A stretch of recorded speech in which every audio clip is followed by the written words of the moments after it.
Je sais que ça va être une course très dure, mais moi, c'est ce que je recherche, c'est voilà, de la stimulation, pouvoir faire un sorte de Ruptor un peu d'été, quoi. Me mettre, euh, me mettre, euh, me mettre un peu dans le rouge et puis voilà, vivre des émotions fortes qu'on vit parfois qu'une fois dans sa vie.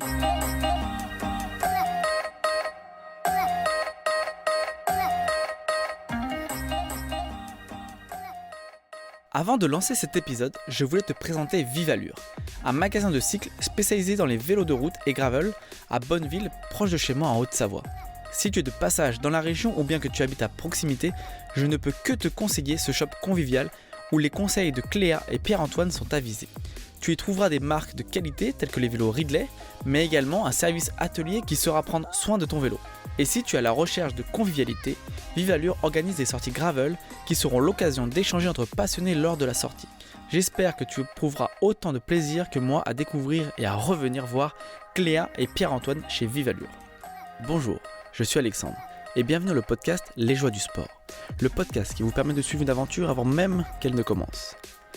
Dans ce format, des invités viendront te présenter leurs futurs projets sportifs, que ce soit une course avec dossard ou bien un projet off, et cela à 2 reprises.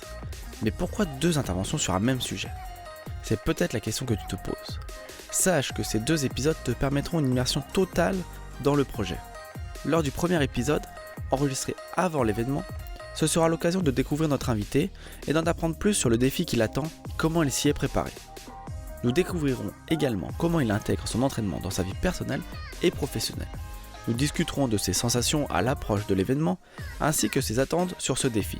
Et si tu écoutes cet épisode dans les premiers jours de sa sortie, cela te permettra de suivre l'aventure en direct via les informations qui te seront données par l'invité ou via le compte Instagram du podcast, @lesjoiesdusport.podcast. Lors du second épisode, qui sera enregistré après l'événement, que le projet soit couronné de succès ou parsemé de difficultés, l'invité te partagera son expérience lors d'un débriefing complet et nous analyserons la différence entre les attentes et les résultats obtenus. Et ce sera également l'opportunité de connaître ses futurs projets. Maintenant que tu connais le concept, je te laisse avec l'invité du jour. Aujourd'hui, je reçois Jules Musard, aventurier et ultracycliste qui a déjà participé et bien figuré sur des courses dans cette discipline. Il est également un grand amoureux de sa région, ce sera l'occasion pour nous qu'il nous la fasse découvrir. Mais aujourd'hui, Jules est présent pour nous parler de sa prochaine participation à la Desertus Bicus. Si tu y participes prochainement, tu devras pouvoir profiter de l'expérience de Jules qui a déjà participé par le passé à cette course. Mais à présent, il est temps d'aller à la rencontre de Jules. Bonjour Jules, comment tu vas ? Comment tu te sens aujourd'hui ?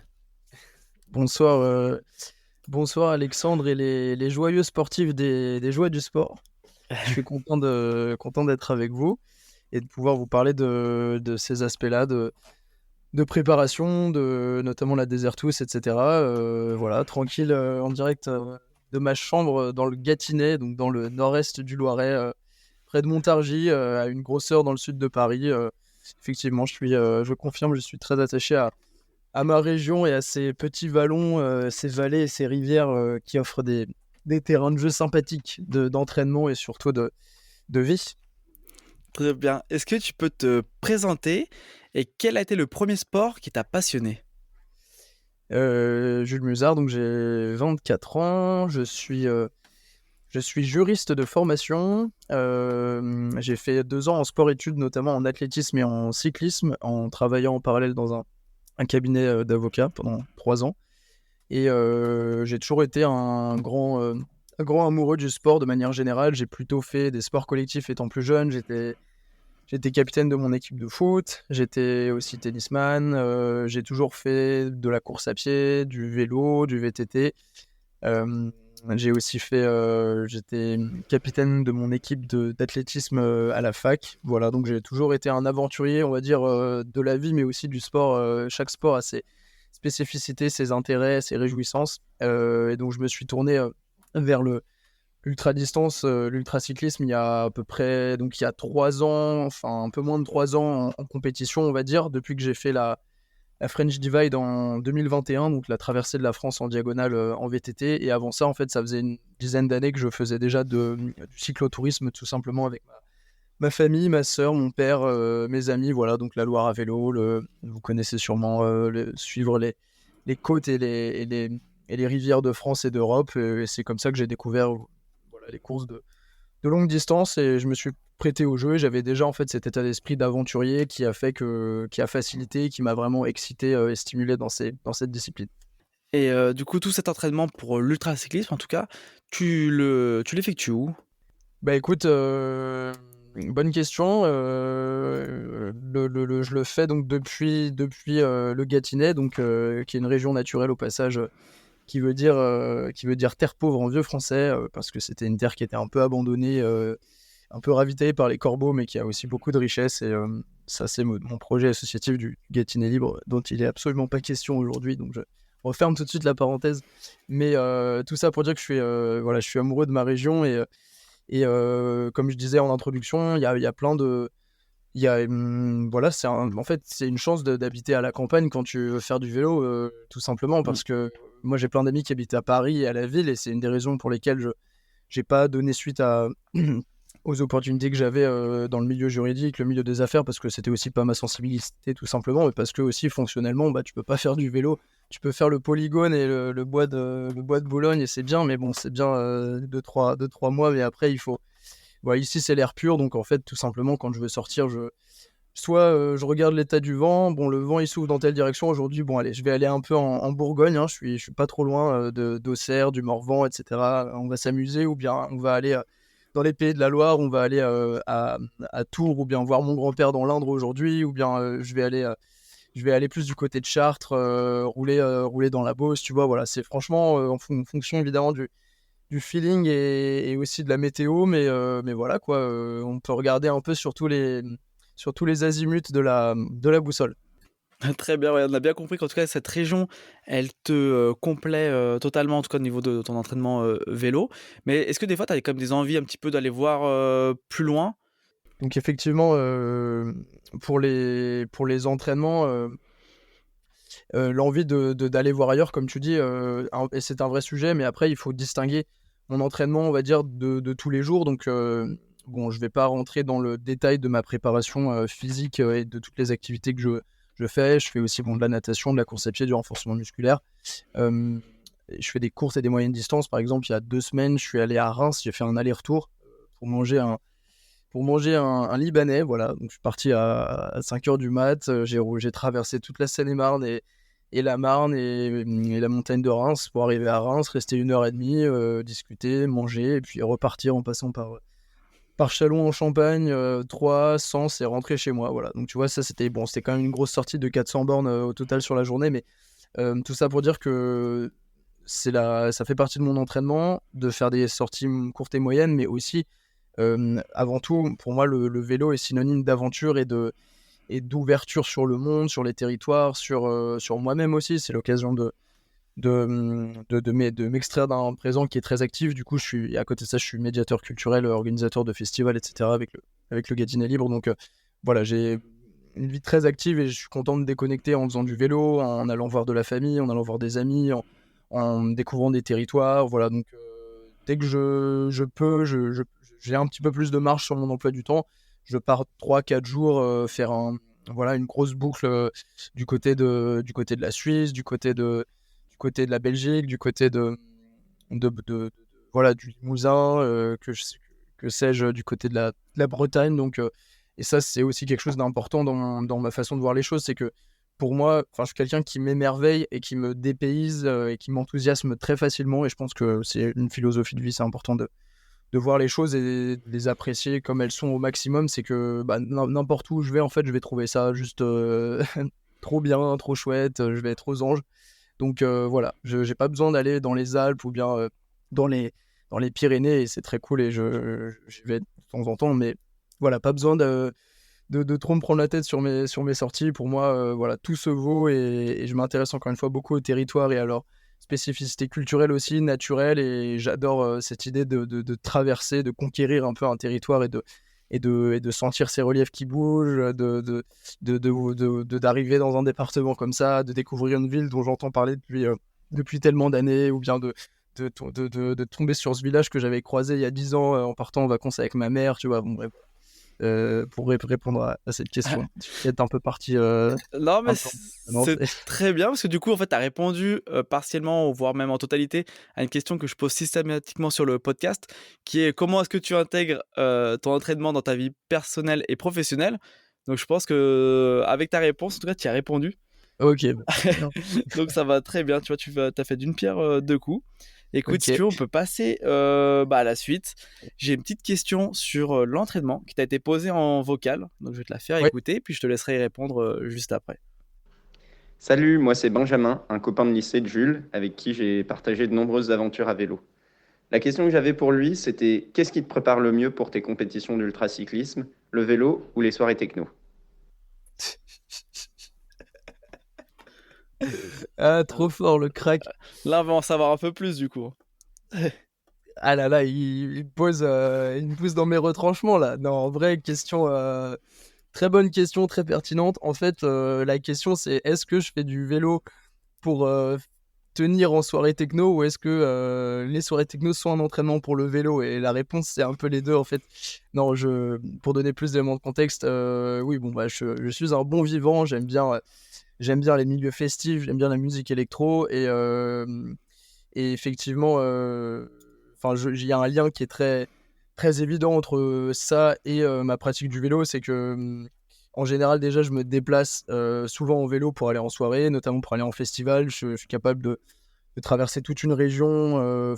J'avais déjà fait ça, 500 bornes pour aller en soirée, pour passer un week-end, tu vois, parce qu'encore une fois, le vélo, c'est un moyen de se déplacer. Et puis après, en fait, en ayant une bonne endurance et en étant dans voilà, un esprit sain dans un corps sain, en tout cas, j'essaie au maximum.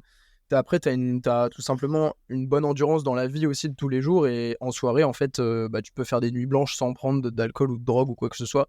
Et bon, moi, c'est aussi mon éducation ça, c'est pas le sport qui me fait être que comme ça, mais tout ça pour dire que j'arrive à faire des choses au quotidien qui sont assez énergivores de manière, avec une certaine, une sorte d'énergie naturelle qui est notamment permise avec des entraînements d'endurance de vélo. Et puis après, le lien aussi entre ça et les soirées techno et le vélo, c'est aussi le fait que la techno, la musique électro, c'est quelque chose de très organique et qui vont vraiment, un petit peu faire vibrer ton corps et voilà, et te mettre dans des états d'hypnose, de transe un petit peu, de manière encore une fois très naturelle et très spontanée, et sans aucun état d'ébriété ou d'emprise ou quoi que ce soit. Et en fait, le vélo te le permet aussi, notamment quand tu vas sécréter des endorphines. Donc pour moi, il y a un parallèle aussi, on va dire, un peu psychique entre ce que peut t'apporter la musique électro, la techno, et puis aussi le vélo. Voilà, donc c'est ma façon de répondre à Benjamin. Parfait. Écoute, et Il le sait parce c'est un camarade de la première heure. Il est toujours à côté de moi, pas très loin du caisson, et puis il est aussi toujours sur sa selle devant ou derrière moi, plutôt devant Benjamin, mais voilà. Il est jamais trop loin des bons coups. et pour une course comme celle-là qui arrive, on va dire assez tôt, on va dire dans la saison, comment tu gères ta préparation hivernale? Ouais, excellente question, vrai sujet. C'est vrai que c'est pas évident de préparer des compétitions aussi intenses, aussi demandantes, quand en fait, les 4-6 mois qui viennent avant sont des mois quasiment d'hiver, quoi, parce que bon, la Desert Tour, ça arrive mi-avril. En fait, j'ai été obligé dès septembre, en fait, de me positionner sur un cycle d'entraînement progressif, mais j'ai pas vraiment eu voilà, je ne peux pas, tu peux pas te permettre quand tu prépares ces courses-là et quand tu as l'ambition vraiment de bien figurer, tu peux pas te permettre de faire de grosses coupures et surtout pas l'automne. Tu dois rouler en fait dès l'automne et rouler ou bien en tout cas te mettre dans les meilleures dispositions. Et ça implique très rapidement concevoir des plans d'entraînement. Bon, moi, du coup, je me suis fait une team cette année avec, je vais les citer, des super gars. Baptiste Collin, préparateur coach sportif qui est aussi masseur sur Nemours, qui fait un taf vraiment super cool avec moi. Vincent Lespèce aussi, qui est mon préparateur mental depuis Bordeaux. Voilà, il y a aussi Aubin Salmon qui est mon éthiopathe. Bon bref, voilà, vraiment une belle équipe. Il y a aussi Tanguino qui m'a accompagné sur des vidéos, mais tout ça pour dire que très rapidement, c'est important de se trouver une team de gars voilà, qui vont te stimuler, te cadrer, parce qu'encore une fois, l'ultra-distance, c'est une discipline qui est fondamentalement individuelle. Le vélo et surtout l'ultra-distance, et surtout, en fait, t'as pas d'équipe, t'as pas de fédération, ta structure, c'est toi qui dois te la créer, tu vois. Donc voilà, te trouver une équipe stimulante, qui te cadre bien, et ensuite, première chose. Deuxième chose, être sur un entraînement et des charges de travail progressives. Donc, on a passé au moins 2 mois avec Baptiste à faire du renforcement de fond pour que mon corps soit prêt à passer l'hiver et à ensuite avaler des charges qui soient plus importantes, parce que c'est quand même très violent l'ultra. Ton corps doit être gainé, doit être mobile, doit pouvoir, en fait, entre guillemets, se torturer un peu de temps en temps en restant 15-20 heures, voire plus, sur ton vélo. Voilà, donc avoir un bon renforcement général, d'où les heures que j'ai passées et que je passe encore à la salle, la natation que j'ai fait pour muscler tout mon corps, la course à pied aussi pour avoir vraiment les meilleurs appuis.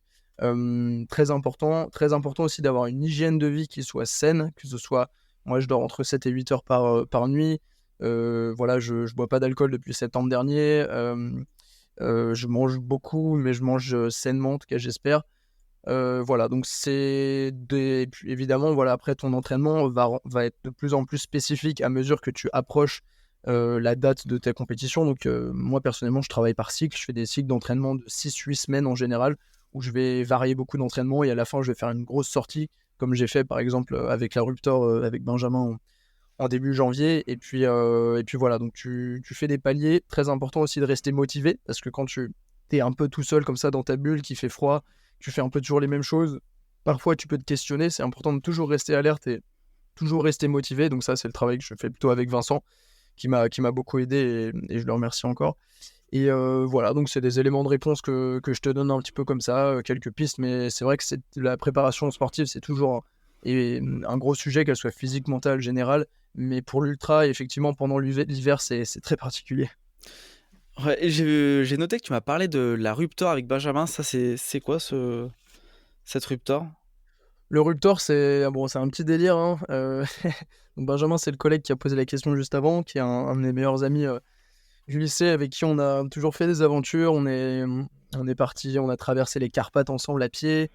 On a traversé en vélo les Balkans, en VTT il y a 3 ans. On a fait une traversée, première Ruptor, c'était officiellement. Donc le Ruptor, c'est tout simplement des, euh, des courses qu'on organise nous-mêmes, ou en général on est en binôme, parce qu'on ne trouve personne pour nous suivre sur ces délires-là.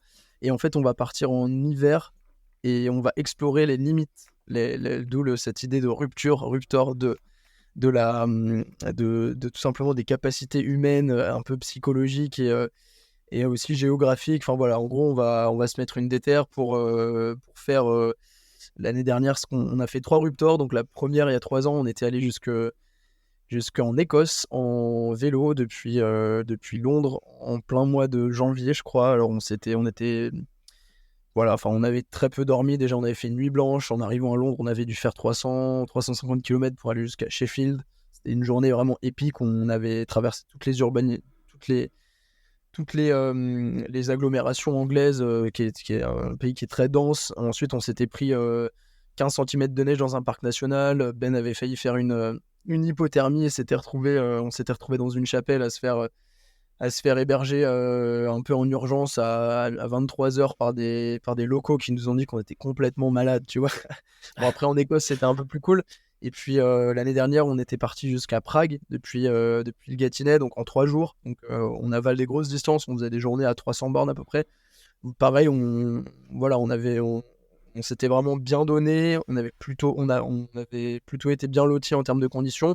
Et cette année, on est allé jusqu'à Munich depuis Bruxelles après le Nouvel An. Donc voilà, entre le 3 et le 5 janvier, on a fait 3 jours de vélo. Donc des journées entre 200 et 350 bornes. Alors on s'est tapé beaucoup de flotte. Il faisait pas trop froid, mais on a pris cher, notamment dans les Ardennes belges. On était complètement trempés.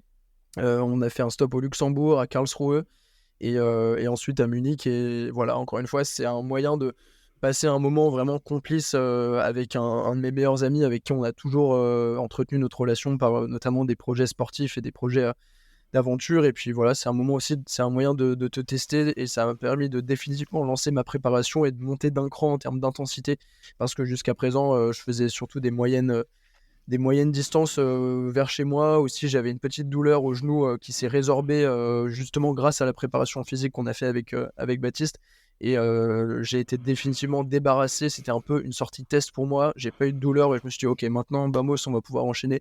Et là, je peux monter vraiment en intensité en termes d'entraînement grâce à cette rupture. Donc, c'est vraiment un projet entre potes, et c'est aussi voilà, un moyen de monter en gamme et de te motiver aussi pour ta préparation, quoi. C'est comme ça aussi. Parfait. Bah écoute, maintenant qu'on en sait un petit peu plus en tout cas sur ta préparation pour les compétitions d'ultracyclisme, on va Ouais, pouvoir passer au plat du jour qui est la Desertus Bacchus. J'ai pour habitude sur le podcast d'introduire la course en allant lire des lignes qui sont là en l'occurrence sur le site même de la course. ouais, Et puis après ça, on pourra entamer cette thématique. très bien. Let's go. La course. Rallye raid vélo traversant l'Espagne, du golfe de Gascogne à la Costa del Sol, en orientation, en autonomie et sans assistance. Cette épreuve est un hommage aux premiers aventuriers du rallye raid Paris-Dakar des années 80. Desertus Bacchus vous emmènera traverser des zones désertiques en Espagne, comme le désert des Bardenas. C'est vous qui avez la responsabilité de tracer votre itinéraire. Différents choix sont possibles suivant le kilométrage, le dénivelé ou le vent. Toutes les routes ou grands chemins sont autorisés. Le vélo de route est fortement recommandé. Adaptez vos pneumatiques pour pouvoir mixer piste et route. Certains points de passage sont situés en plein désert. L'accès à ceux-ci se fait par des pistes roulantes, pas besoin de VTT.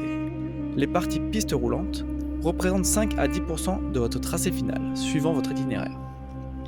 Donc voilà pour la course en elle-même. Et toi, Jules, qui a déjà participé à cette course, comme j'ai pu le dire en introduction, qu'est-ce qui t'y fait revenir sur cette course ? Bon, déjà, première chose que j'ai à dire, c'est que c'est un sacré plat du jour et qu'il faut beaucoup d'appétit pour s'attaquer à ce genre de menu. Écoute, t'as tout dit. Enfin, non, t'as juste. J'ai juste lu, hein. Tu as lu les copier-coller Wikipédia de Yvan. Non. Non, je suis directement sur son site. Oui, oui, non, mais je sais, c'est un C'est petit. ce que tout participant, en tout cas, c'est ce qui doit donner en tout cas envie aux participants de Tout à fait, venir non, faire non, la course. je le vanne, c'est faux parce que là, son explication, c'est. Après, il y a aussi les explications des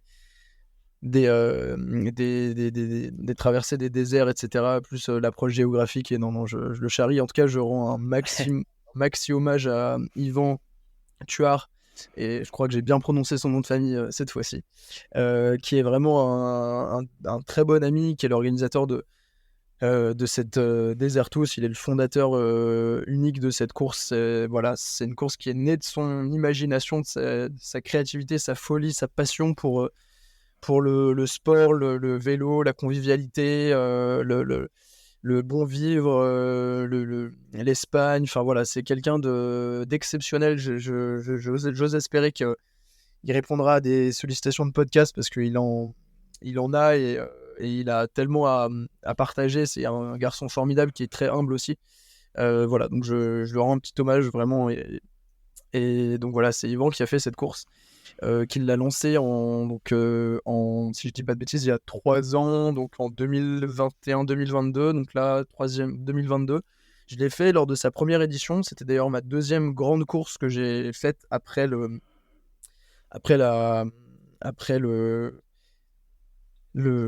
French Divide. Donc c'était ma première course en route, parce que je suis plutôt un adepte du VTT à la base. Je m'étais beaucoup entraîné, c'était l'époque où j'étais en sport-études. J'étais en bonne forme, mais j'avais très peu d'expérience. J'avais fait une bonne course, j'avais pris du plaisir. J'avais aussi souffert, dans le sens où j'étais mal préparé en fait. J'étais parti beaucoup trop vite. J'étais parti à fond les ballons dans les Pyrénées avec des copains que vous connaissez plus ou moins, avec Sofiane Seili, avec Adrien Liechti, avec Guillaume qui vient de faire un record là avec son pote des anneaux, des tracés des anneaux olympiques. Toi, Alexandre, je sais que ça. Ah oui, Vincent. Et du Vincent aussi. Enfin, c'était Guillaume. Ah oui, c'était Guillaume qui t'avait, oui. Guillaume de Lustrac.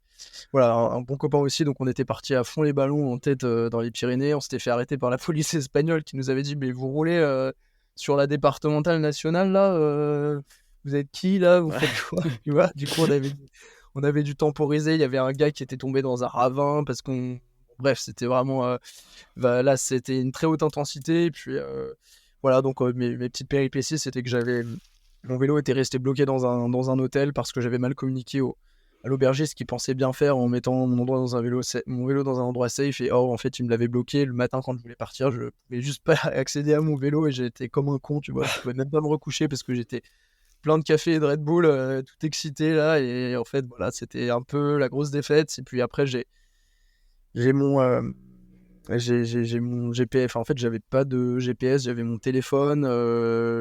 J'avais ma batterie qui était, comment dire, ma balise qui avait plus de piles. Donc voilà, j'étais pas identifiable, je pouvais pas bien m'orienter. J'ai fait la fin au panneau, je savais absolument pas combien de kilomètres il me restait. C'était juste psychologiquement, c'était horrible, intenable. J'ai craqué un peu avant la fin où j'ai dormi chez un habitant après m'être perdu et voilà, là, j'ai dormi 5-6 heures et le lendemain je suis rentré tranquille et finalement je suis arrivé 13e, tu vois, après avoir fait la moitié de la course en top 3 et voilà, je m'étais écroulé à la fin parce que j'étais mal préparé, mais c'est en tout cas, j'avais quand même pris beaucoup de plaisir à rencontrer des gars super, ça m'a vraiment donné envie de continuer dans cette filière-là et puis aussi ça m'a beaucoup fait apprendre aussi, voilà, j'ai continué à faire du vélo vraiment pour le plaisir, donc j'ai un peu mis en retrait l'ultra pendant quelques temps pour me concentrer sur mes études, sur d'autres projets. Et justement, là, c'est la période où j'ai fait quand même quelques courses, mais on va dire sans avoir vraiment d'ambition et de préparation, même si, exception, j'ai quand même gagné une course l'été dernier, la Nomadian Rapso Bike, l'autre course qu'Yvan a créée, qui avait sa première année du coup l'été dernier. Qui est une très belle course aussi. Voilà, tout ça pour dire que je reviens avec plus d'expérience, une envie de découvrir encore l'Espagne, des nouvelles régions. Le tracé est différent cette année. Il n'arrive pas sur la Costa del Sol à Malaga, mais il arrive à Setúbal en dessous de Lisbonne. Et voilà, j'ai envie de aussi prendre ma revanche sur moi-même, c'est-à-dire donner le meilleur de moi-même et pas avoir d'excuses cette fois-ci, voilà, de non-préparation. Et puis surtout vivre des émotions fortes. C'est vraiment le cadre qui est parfait avec plein de gars que je connais qui sont aussi bien entraînés, qui sont bien motivés. Je pense à Vincent, je pense à Max, je pense à Simon aussi, qui sont des gars que je connais plus ou moins bien, que j'apprécie pas mal et qui seront aussi au rendez-vous cette année. Je sais que ça va être une course très dure, mais moi, c'est ce que je recherche. C'est voilà, de la stimulation, pouvoir faire un sorte de ruptor un peu d'été, quoi. Me mettre un peu dans le rouge et puis voilà, vivre des émotions fortes qu'on vit parfois qu'une fois dans sa vie, quoi. Être plein d'endorphines, voir un lever de soleil comme ça sur la Sierra, voilà, sentir vraiment sentir la vie, quoi, te sentir vivre, ça fait du bien. Donc là, tu sais que tu l'as expliqué que voilà, il y a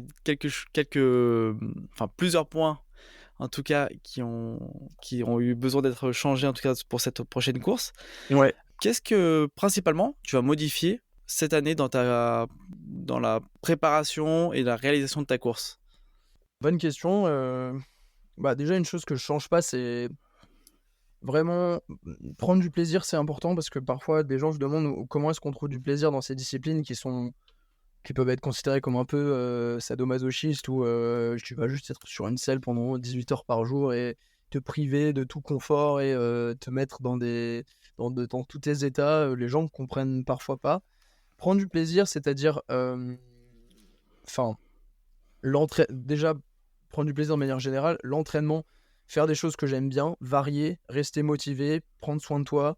Ça, c'est très général, mais c'est la façon l'orientation qu'on a voulu donner à mes entraînements avec mon préparateur physique et mental. Donc avec mon préparateur physique, varier, avec Baptiste, être progressif dans les charges et dans l'intensité des entraînements, varier les sports. Donc je disais que je faisais du renforcement musculaire, de la natation, de la course à pied.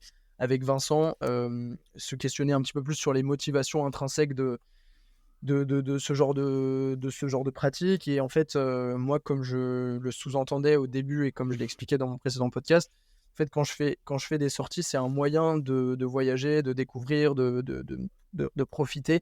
C'est pas une fin en soi de faire des sorties vélo juste pour s'entraîner, pour accumuler des coms ou je ne sais quoi sur je ne sais quelle application. En fait, c'est un moyen de me déplacer avant tout pour moi, tu vois, de me déplacer, d'aller voir des gens. Donc en fait, je j'ai pas l'impression quand je m'entraîne, de subir quoi que ce soit ou d'être dans une logique où voilà, je suis un hamster et je dois bourriner un max pour pouvoir être le plus haut niveau. Tout ça pour dire que c'est quelque chose qui se fait assez naturellement. Donc l'aspect vraiment de prendre soin de soi et prendre du plaisir, donc ça c'est une chose que je ne change pas. Prendre aussi du plaisir pendant ma course avant tout. Et ça c'est quelque chose d'important à avoir en tête, c'est que mon propre adversaire ou ma propre personne, en fait, le sujet c'est moi-même. C'est-à-dire que j'ai décidé de faire de l'ultra pour ressentir des émotions fortes, pour libérer tout mon potentiel d'endorphine pour voilà, toucher vraiment des zones. Et ça ne regarde que moi, ça ne regarde pas les autres. C'est-à-dire que je refuse de rentrer dans voilà, dans de la compétition, on va dire, bête et méchante, où il faut absolument que je batte un tel ou quoi. Moi, quand je dis que je veux bien figurer, c'est donner le meilleur de moi-même. Si j'arrive à être premier, c'est très bien. Si je suis pas premier, c'est très bien aussi. Il n'y a aucun souci avec ça. Tant que moi, j'aurais donné le meilleur de moi-même et je serais allé chercher ces ressources-là, et ben, je serais satisfait. Donc ça, c'est les choses qui changeront jamais et qui font que j'arrive à m'épanouir et que j'ai envie de me projeter dans ce sport. Voilà. Et après, les choses que je change, c'est évidemment une approche beaucoup plus pragmatique de la préparation, d'où le fait de me mettre entouré de spécialistes cette année, de faire beaucoup plus attention à mon matériel aussi, de voilà, des choses de cet ordre-là, quoi, qui relèvent un petit peu du bon sens, mais avant tout, l'ultra, c'est une question voilà, je dirais de force mentale et de vision, de motivation, de boussole, et ça doit venir de ton intérieur. Après, le reste, c'est des choses voilà, qui relèvent du bon sens sportif, mais ce qui compte vraiment, c'est d'aller chercher cette énergie que chacun puise à des endroits différents, et chacun trouve sa motivation à sa manière, hein. Il y a autant de motivation qu'il y a de profils de cyclistes et de sportifs, quoi. Tu demanderas à un gars, il te dira quelque chose, l'autre te dira un autre truc. Voilà. Mais moi, c'est vraiment aller chercher des choses profondes au fond de moi qui me font vraiment me faire sentir humain et qui sont essentielles dans la société dans laquelle on vit aussi aujourd'hui, qui est une société où tu as besoin de ressentir des choses comme ça, quoi. Bon, au niveau matériel, il y aura un petit peu d'évolution. J'imagine quand même le compteur, il va peut-être faire partie des choses que Oui. tu vas changer, de ce que j'ai compris. Merci de me ramener à la réalité, Alexandre. Oui, bon, Dieu merci, j'ai investi un peu dans un compteur Garmin 140 Solar ou un truc du genre, compteur qui se recharge avec le soleil.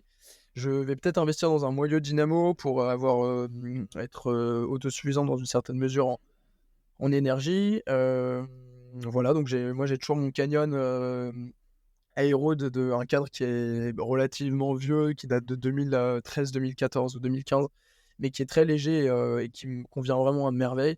Donc toujours voyager léger, ça je vais pas changer. Et voilà, moyeu dynamo avec un Garmin. Et puis après, je vais peut-être, je l'ai pas fait jusqu'à présent, mais je vais peut-être prendre quelques écouteurs avec moi pour me mettre, justement, pour faire plaisir à Benjamin et me mettre de la grosse hard techno dans les oreilles quand je serai dans la Sibérie espagnole à 3h du mat et qu'il fera un peu froid et que je serai peut-être un peu au fond du trou, tu vois.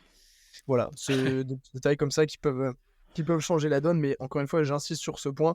Et pour ceux qui nous écoutent aussi, c'est à vous-même de trouver vraiment les motivations intrinsèques à votre pratique de vélo et à votre pratique sportive. Et chacun doit vraiment aller au fond de lui-même pour les trouver, ou bien parfois ça vient pas ça vient de l'intérieur, mais ça vient aussi de l'extérieur. Et à chacun ses moyens de trouver ses motivations et ses carottes un petit peu, c'est ça qui te fait avancer. Et en ultra, tu as besoin de te créer un peu tes jalons, tes choses qui vont te faire avancer. Ça, c'est l'aspect vraiment mental. Je vais pas forcément rentrer trop dans le détail, mais c'est important, notamment quand tu fais des grosses sorties, de te dire, ok, là j'ai 1000 bornes, je vais pas compter kilomètre après kilomètre. Déjà, il faut se déconnecter un maximum des distances, sinon tu deviens fou. Il faut rouler, et puis à un moment, tu peux regarder un peu à l'arrivée. Là, tu te dis, ok, là, il me reste 500, 400, 300. Bah, finalement, j'ai fait le plus dur. En général, quand tu arrives au point de chute, c'est-à-dire au point de non-retour, au milieu de ta sortie ou de ton objectif, tu sais que tu vas commencer à être réaspiré par l'arrivée.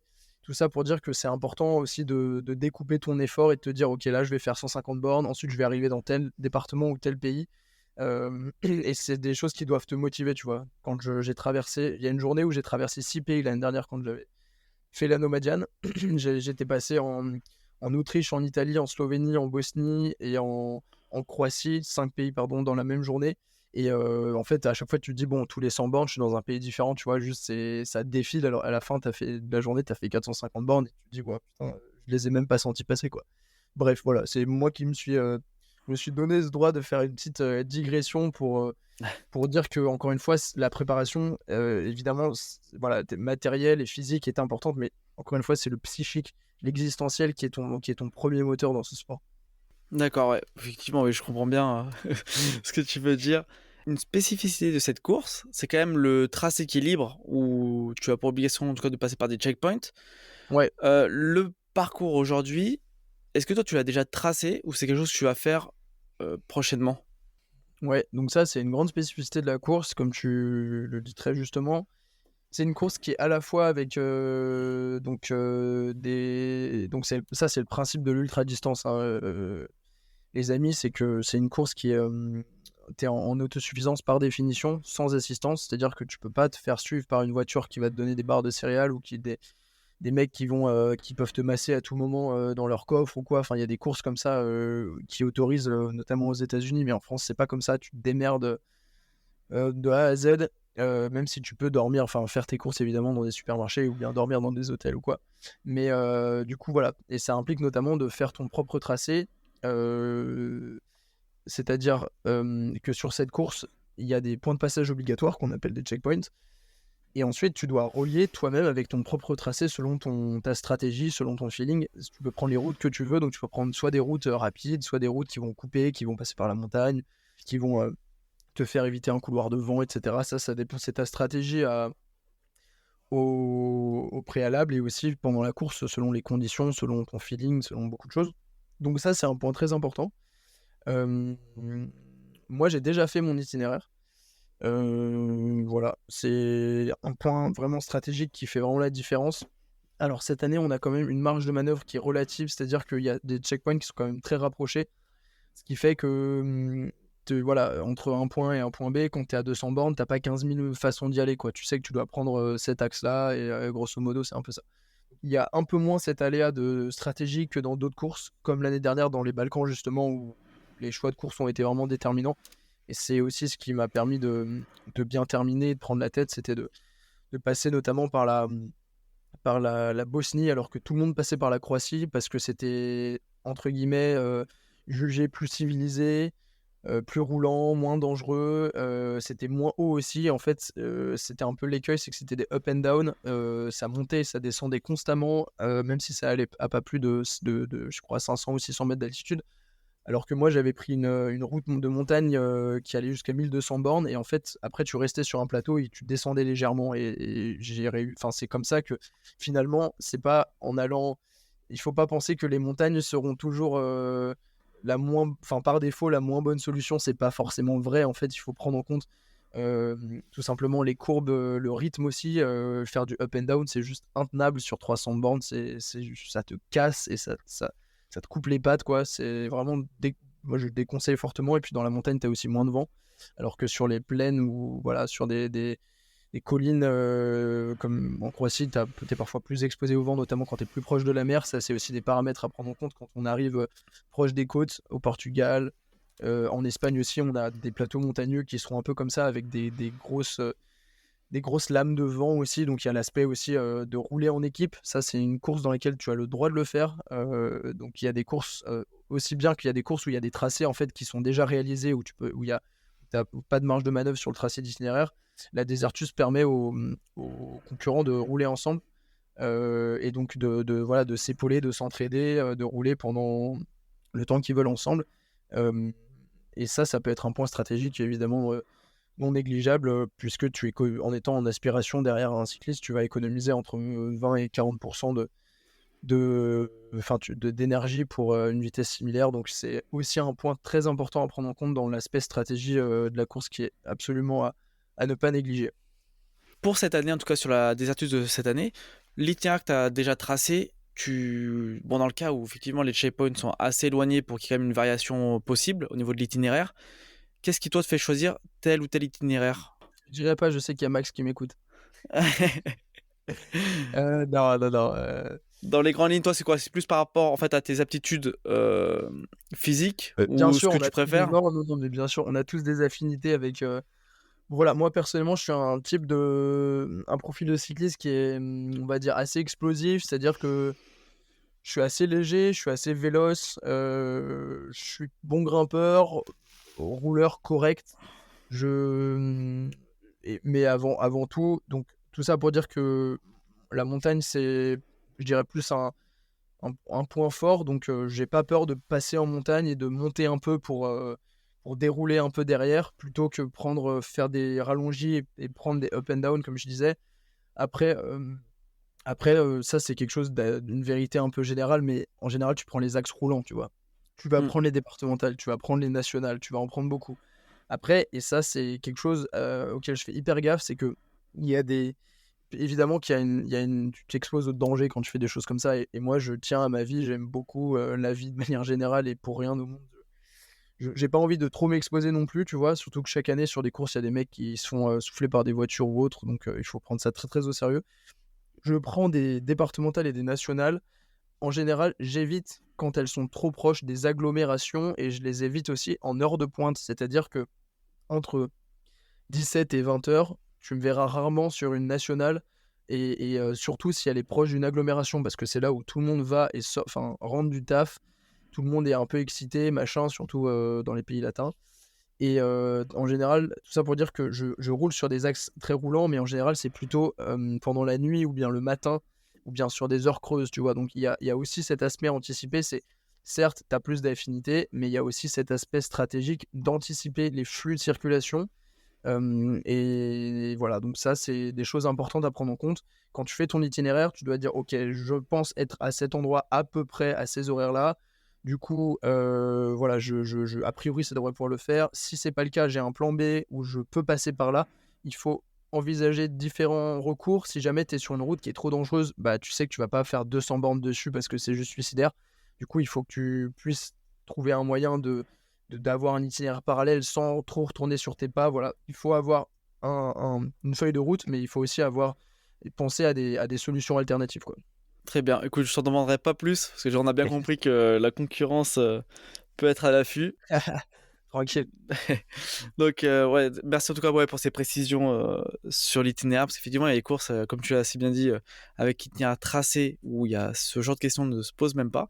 Et petit détail, par contre, sur le tracé que tu as fait, alors pas forcément au mètre près, mais en termes de kilomètres et dénivelé, on a peu sur combien pour que les gens situent un petit peu la difficulté, ou en tout cas en termes de chiffres de la course?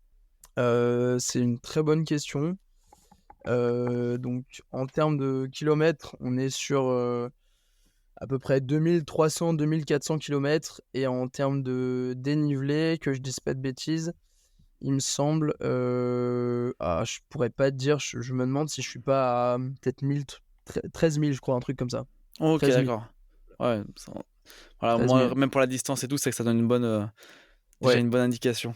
Et en gros, pour te dire, Alexandre, a priori, selon Yvan, les premiers devraient arriver entre 2 jours et demi et 3 jours. C'est-à-dire que si tu pars le samedi matin, donc tu pars le samedi matin à minuit 1, donc le vendredi dans la nuit, quoi, de vendredi à samedi, tu roules samedi, dimanche, lundi, tu devrais arriver entre l'après-midi, enfin, dans l'après-midi ou dans la soirée, quoi, pour les premiers. Ah oui, quand même. Ouais, donc en général, les premiers, enfin, je sais que mon poteau Victor Bouscavet, quand il avait remporté la première des Airtos, il a remporté d'ailleurs la deuxième, grand champion. Salutations à lui s'il nous écoute. Avait roulé non-stop en faisant des micro-siestes, mais avait pas pris de nuit et était arrivé en 2 jours et demi, quoi. Tu vois, c'était vraiment une performance qui était flamboyante et qui avait vraiment scotché tout le monde. C'est que le mec, voilà, avait roulé 2 jours et demi en ayant déjà fait une journée dans les pattes, parce que quand tu pars en plein milieu de la nuit, donc tu as déjà vécu une journée et pas en train de rouler, mais tu es déjà debout. Donc le mec, pendant Ouais. Ah, gestion de quelques- sommeil, ouais, c'est. voilà, pendant 3 jours et demi, le mec, voilà, est tranquille, il a pas fait une nuit. Donc voilà, encore une fois, tu arrives à mettre ton corps dans des états de transe, d'hypnose, qui te font faire des choses vraiment incroyables et qui t'amènent dans des zones où tu serais jamais allé. Il y en a qui ont des hallucinations quand ils font du vélo. Justement, le poteau Guillaume là, Le Guy, quand il avait fait la Desertus, on avait roulé ensemble, il avait vu, alors je crois mot pour mot, il m'avait dit qu'il avait eu des hallucinations de Louis de Funès, ou bien de la reine d'Angleterre, ou bien des hologrammes de Jean-Luc Mélenchon, je sais plus, mais tu vois, des délires de cet ordre-là. Mais voilà, quand t'es en manque de sommeil, ton corps, ton esprit fait des dingueries, et t'as des apparitions, c'est hyper dangereux parce que tu peux t'endormir sur ton vélo. Moi, ça m'est déjà arrivé une fois, en entraînement sur les plateaux de l'Aubrac, et je me suis endormi sur mon vélo, je suis tombé sur une départementale. Heureusement qu'il y avait personne à cette heure-là, parce que ça peut être fatal, quoi. Tu sors de ta route et tu te fais chasser par une voiture, donc c'est pas ouf. Voilà. Enfin, je referme la parenthèse en soulevant quand même un point, que le sommeil est déterminant aussi dans l'approche de l'ultra, qui est vraiment global, hein. On a parlé évidemment de la préparation, on a parlé de l'aspect psychologique, de l'aspect stratégique. Il y a l'aspect aussi de l'alimentation et du sommeil, qui sont vraiment des aspects vraiment conséquents, et qui déterminent vraiment ton état de forme et ton état de performance. Et chacun doit trouver son rythme de sommeil. Il y en a qui dorment relativement beaucoup, enfin beaucoup, on s'entend, hein, entre, je dirais, 3 et 5 heures par nuit, c'est un peu mon cas, et qui vont rouler fort dans la journée. Il y en a qui vont faire des micro-siestes, un peu comme peut-être comme Victor sur sa première course, et qui vont pas trop dormir. Il y en a qui... Enfin voilà, chacun fait ses stratégies. En alimentation aussi, il y en a qui vont prendre plein de gel et des barres de céréales. Il y en a qui vont manger plutôt du solide. C'est plutôt mon cas, pour l'impression d'avoir des vrais repas, tu vois. Après, il faut prendre en compte aussi la fatigue de la digestion, donc il faut jamais manger des grosses quantités, quoi qu'il arrive. Voilà, c'est des questions vraiment de psychologie, de morale, mais c'est très intéressant de s'intéresser à ces aspects-là. L'ultra, c'est un peu comme la navigation en haute mer aussi, hein, où ils font aussi de l'endurance, notamment psychologique, où ils vont pas dormir pendant beaucoup, beaucoup de jours. Et ensuite, ils vont faire des micro-siestes, quoi. En général, je fais beaucoup de parallèles avec la navigation en haute mer, en termes de psychologie d'effort, quoi. Très bien. Écoute, on approche de la fin du podcast, mais avant ça, j'aimerais savoir, est-ce que tu as un petit conseil à donner, par exemple, ou toi, comment tu fais en tout cas, quand t'as un moment vraiment, un coup dur, un moment de moins bien, pour pouvoir repartir sur le vélo et pas t'arrêter, pas abandonner en tout cas. Ça pourrait donner lieu à beaucoup de... Enfin, oui, c'est une question intéressante. Y a pas, enfin, ça peut être tellement de choses. Ce que je veux dire, c'est que en général, il y en a qui écoutent de la musique, il y en a qui vont regarder la photo de leur gosse qu'ils ont laissé dans leur sacoche, il y en a qui vont chanter des chansons et qui vont crier, il y en a qui vont se parler à la deux ou la troisième personne du singulier, tu vois. Enfin, il y a tellement... Moi, personnellement, je me dis souvent, putain, mais... Bon, déjà, je prends, je prends des barres avec des gels, avec peut-être un peu de caféine ou des trucs comme ça. Déjà, la fatigue, si tu l'anticipes pas, tu prends cher, tu prends un gros coup de barre. Donc, je prends des pilules de guarana, tu vois, elles sont au-dessus de mon bureau. Le guarana, c'est des, voilà, tonifiants physiques et intellectuels. Bon, selon le, c'est quoi déjà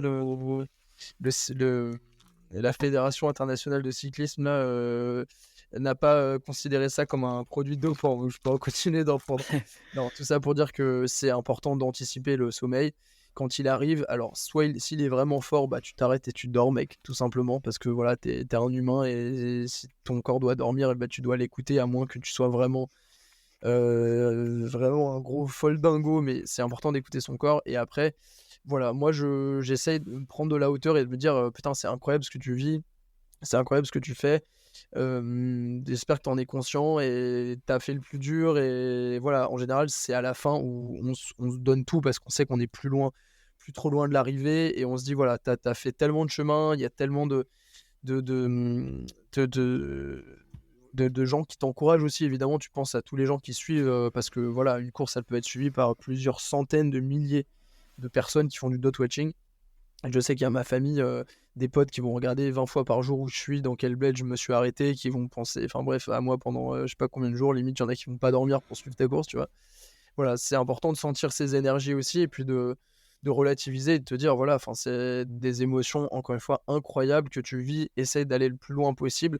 C'est des choses qui arrivent, tu sais pas, ça peut s'arrêter du jour au lendemain.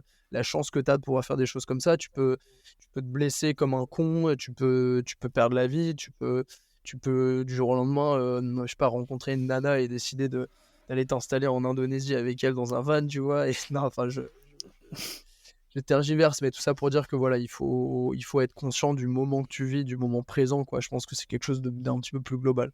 Bon, voilà, peut-être t'aurais aimé une réponse au tac, mais j'en ai pas à te donner. Non, il n'y a pas de souci, écoute. Je pense que comme ça, tout le monde pourra trouver en tout cas la réponse à cette question. Euh, Écoute, bah voilà, on approche vraiment sur la toute fin de podcast. Je tenais vraiment Yes. à te remercier avant de pouvoir te donner la parole pour que tu puisses terminer le podcast avec le sujet qui te tient à cœur. Ce sera toi qui pourras le choisir. Voilà, je tenais vraiment à te remercier d'avoir pris le temps de partager ta course, en tout cas avant qu'elle ait lieu, et puis d'avoir accepté de revenir aussi ultérieurement après la course pour faire un débriefing de celle-ci, puis de raconter comment ça s'est passé. Voilà, vivre quand même voilà, ce moment un petit peu au travers de ton récit. Et je voulais également remercier Benjamin qui a fait un message vocal, qui a pris le temps également de jouer le jeu. Et puis voilà, puis tous ceux aussi qui répondent un petit peu sur les réseaux, sur Instagram notamment, je communique quasiment essentiellement sur Instagram sur les joies du sport pour un podcast. Ouais. Et puis voilà, en tout cas merci encore. Et si tu veux profiter aussi pour faire ton petit instant promo, pour donner un petit peu où est-ce qu'on peut te suivre pour cette aventure et puis sur ton quotidien, à toi de jouer. Bah écoute, non, mais tout simplement remercier de manière générale, encore une fois, des gens que j'ai cités qui me donnent de la force, qui me supportent, qui me permettent tout simplement d'avoir un cadre où j'arrive à m'épanouir en tant qu'humain, en tant que sportif, en tant qu'ami. Les gens autour de moi font preuve de compréhension, je pense et puis surtout de support. Je suis accompagné donc, amicalement, on va dire, par Baptiste, encore une fois Baptiste Conin, mon préparateur coach à Nemours, par Vincent L'Espèce aussi, mon préparateur mental à Bordeaux, par Tanguino aussi, qui a fait une super une vidéo un petit peu documentaire, un peu ciné sur ma pratique de l'ultra aussi, il y a quelques jours, c'est sorti. Et je pense évidemment à Yvan, je pense aussi à toutes ces personnes, mes parents, qui ont accepté le fait que je sois une personne peut-être avec des délires certains, voilà, avec cette passion et avec cette façon de vivre, avec mon propre rythme, avec ma propre organisation de vie, avec ce week-end, je vais me lever à 4h du matin pour faire un gros tour et je vais rentrer ce soir complètement cramé. T'inquiète pas, je gère, qui me font confiance aussi, qui savent où je vais. J'ai quand même arrêté mon taf à Paris, j'ai arrêté mes études de droit, j'ai pas arrêté mes études de droit, j'ai pas continué dans ce domaine. Donc tous ces gens qui me font confiance et qui me donnent la force, je voudrais vraiment les remercier. Et puis évidemment toi, Alexandre, avec ta curiosité, ta spontanéité, les joies du sport, je trouve que c'est un joli nom de podcast et c'est un beau projet d'aller à la rencontre de ces personnes qui sont passionnées et qui ont envie de parler de leur passion et de pouvoir le permettre à n'importe qui de rentrer dans les intimités de ces sportifs, notamment d'aborder les points de préparation, de course, etc., pour un petit peu démocratiser ces disciplines qui sont émergentes et encore une fois qui sont pas structurées, qui sont